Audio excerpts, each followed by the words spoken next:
No, you didn't read that title wrong. I do, in fact, clean haunted houses for a living.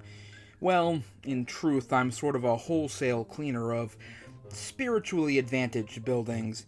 Man-eating houses, phantom gas stations, ghostly hotels, and all of those asylums and halfway houses that people keep mentioning. It's not just me, of course. I have a team of around 20 guys working under me. That number tends to vary, though. Let's just say the turnover rate in this profession can be murder.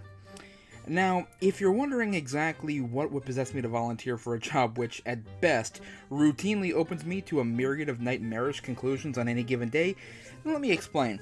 I was offered the job the same as with any other job. I saw an ad in the local paper for a janitor, and I took it. This was about 10 years ago, and the truth is, I didn't even cotton on to what was happening until about my second year in. As far as I knew, I was just having extraordinarily bad luck with my assignments. I figured they were sending the newbie out on the tough gigs to try and scare him away. Blood, viscera, the occasional eyeball. I saw a fair share of unpleasant sights during my first few months. And sure, it was a little weird that my employer insisted on paying me in unmarked black envelopes directly delivered to my door, but if that meant I was able to keep Uncle Sam out of my earnings, then so much the better. I was broke at this time, living out of a small studio apartment with little to keep my free time occupied outside of an old laptop computer with a terrible internet signal. I tried to pick up as many hours as possible because the pay was good. Great, in fact, for janitorial work. After my first year, I'd managed to save enough money to move into a slightly better apartment and get a few creature comforts, such as my own DSL line and cable. But that was about the time I started to have suspicions about what I was doing.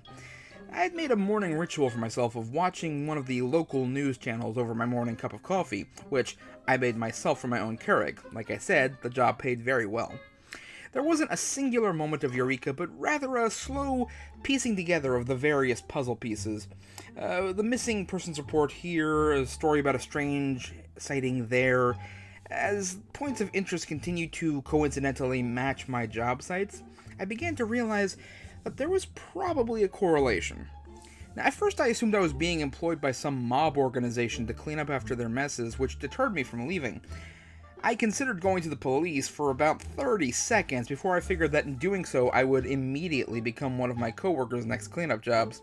And besides, it's not like I had any definitive proof of foul play. Well, actually I had quite a bit of it, but that's the kind of denial I was in. So I continued my messy business for several more years, driving all around the state and sometimes across the border to deal with human remains, until I eventually got promoted to superintendent. Apparently, the previous super had finally reached retirement age and wanted to go spend the rest of his life out in the country. I tried not to dwell on the fact that the last cleanup job I had as a janitor was an old abandoned farmhouse. Being in charge has a few perks. For one thing, I no longer have to deal with cleanups myself, except in very special occasions where additional maintenance is required.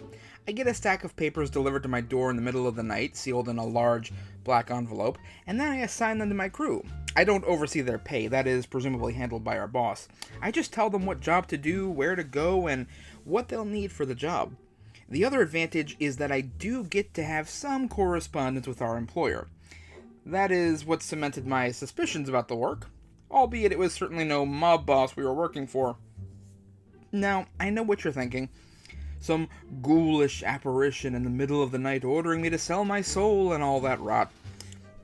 No, she's actually really nice. Her name is, or I suppose was, Karen. Yes, she does arrive at my door every Sunday night at 3 a.m., but she knocks before she enters, and she's always dressed very professionally. I'll admit that some of the putrefaction around her rotting eye sockets can be a bit disgusting, but I swallow my personal thoughts. This is 2018, guys. We have to be respectful of other people's disabilities. So you're probably wondering why the abodes of the damned require cleaning and maintenance at all. It's a fair question. I know, I used to assume that those places didn't really care about cleaning up their mess at all, or, at best, assume they could do it themselves. To be fair, they probably could, but they're just so exhausted after a hard night of eating scared teenagers. Why wouldn't they get somebody else to do it for them? It's not like our money has any value to them. Case in point, if you could hire a team of workers to clean your house every day and you only had to pay them in, say, grass clippings, would you ever clean again? And as for the necessity of the job, well, let me tell you, this is a difficult era to be your run-of-the-mill haunted house. Talk about an economic recession, we are living in a ghost house recession. People are more informed and misinformed than ever about the reality of spooky dwellings. People are very cautious of even the slightest tell. Sure, you'll always have reckless idiots, and thank God for them, but for your average consumer, or perhaps consumable would be the better term here, they're more aware than ever of the inherent dangers of the other side. That's why being a thorough janitor is so important on this job. One missed blood spatter, an overlooked skull, a creepy portrait that wasn't properly reframed, any of these can lead to a house not getting a meal that night. And let me tell you, they appreciate what we do, but when you're hungry, you're hungry. Yeah, it might seem cruel, but I like to think of it as incentivizing quality. And I can probably guess what the more high-minded of you are thinking. How can you work for a company that literally kills people? Well, gee, Brian, I don't know. How can you work for Nike? Tell me, Susan, all about the products you sell in Walmart that test on animals. Adrian, how's life working for Apple? And don't even get me started on the members of the clergy. I like them, though. They don't leave much of a mess. My point is that when you work for a large corporation, you accept the fact that they're probably involved in some sort of atrocity, but hey, you gotta make a living, right? Unless you claim to be somebody who has only ever lived a completely cruelty-free life, which basically means you make your own clothes, grow your own food, and entertain yourself by skipping rocks. We all just have to do what little we can to try and improve the lot that we're in. I do try to balance my karma in some ways. I donate a portion of my income to charity, I do some community service, and I even have convinced the boss to start letting me hide some of the bodies I uncover on the job out in the open where they'll eventually be discovered. You know, so the families can get closure. I think that's nice.